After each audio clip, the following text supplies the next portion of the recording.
If I could celebrate one thing about our school, it'd be how we are all like a family and we all protect each other. We've struggled with a lot of mental illness here in the Valley, so having this idea of hope come into our school, it was really important to me. I think if we just had some more ways to support each other, then I feel like it would really help a lot. As much as I love my community, I feel like us teens should have more of a say in what goes on in our city. It's beneficial to everybody involved to actually hear our voices and how we feel about it all. Since the beginning of the foundation, we believed that communities know better than anyone what they need. Our job is to listen, learn, and respond in ways that center the experience and voice of people in Colorado. Today, communities and young people are sharing their deep concerns about the poor health outcomes among adolescents. Issues such as youth physical health and safety, mental health and well-being, and sexual and reproductive health are touching the lives of young people in ways that many of us who grew up in a different time don't fully understand. This is why listening and incorporating the perspectives of young people and those who work with them is critical to our work. So one of the things about Boys and Girls Club of Pueblo County is when you add up how many hours that we provide services, we have more hours that we're open than school is open in Pueblo because Pueblo's on a 4-day school week. When you have a sense of belonging, then the whole piece of that loneliness and feeling isolated I think, fades away. But you first have to be able to feel safe, and you feel safe because I'm accepted for who I am. I wish more adults knew how hard it is for teenagers. In our school-based health center, we have dental hygiene services, behavioral health services, and medical services, and that's pretty standard for school-based health centers across the state of Colorado. School-based health centers are really meant to increase access to these services for kids that wouldn't otherwise have those services easily accessible to them.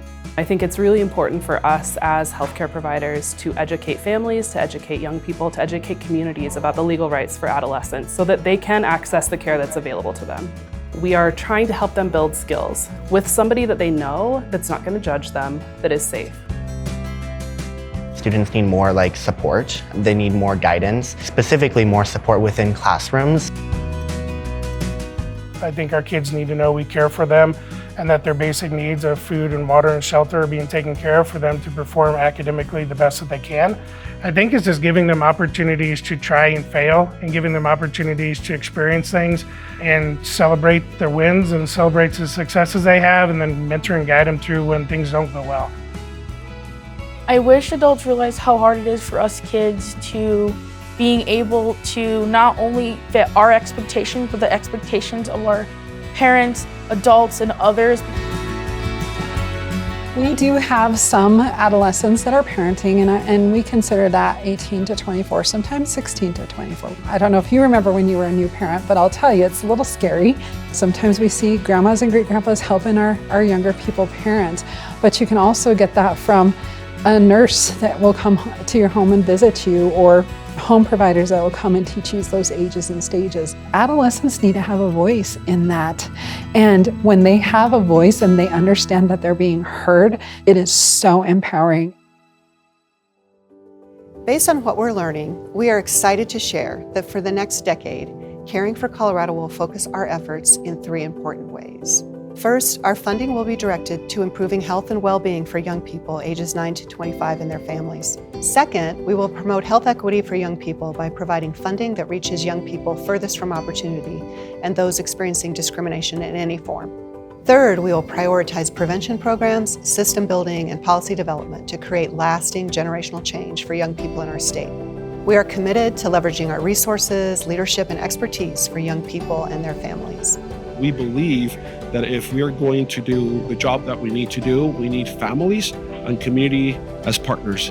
And that gives me a lot of hope that we together as a community can have a system that really will break barriers for all students to be able to achieve their greatest potential. And none of that would happen without foundations like Caring for Colorado, who is bringing the leaders together to do some deep thinking about the issues, but also giving us some resources to begin to address those issues.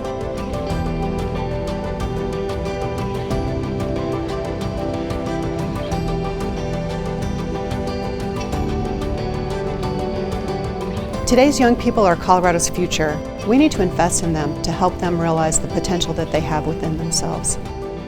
Hope to me is feeling safe and having the people I love around me. There is a lot of people our age who do want to make a change and actually do a lot with their lives, and it's just kind of nice to see that we are actually pointing out that there is issues and that they do want to fix it. I've seen a lot of, I want to do better for others, and so that's really hopeful to look forward to. It's okay that we don't have all the answers right here and right now, but as long as you're taking one step forward, you're in the right direction. Getting it right for young people in our state is our goal. We know this is possible as we work with commitment and hope with our partners, our staff, and our board. Together, we will continue to care for Colorado.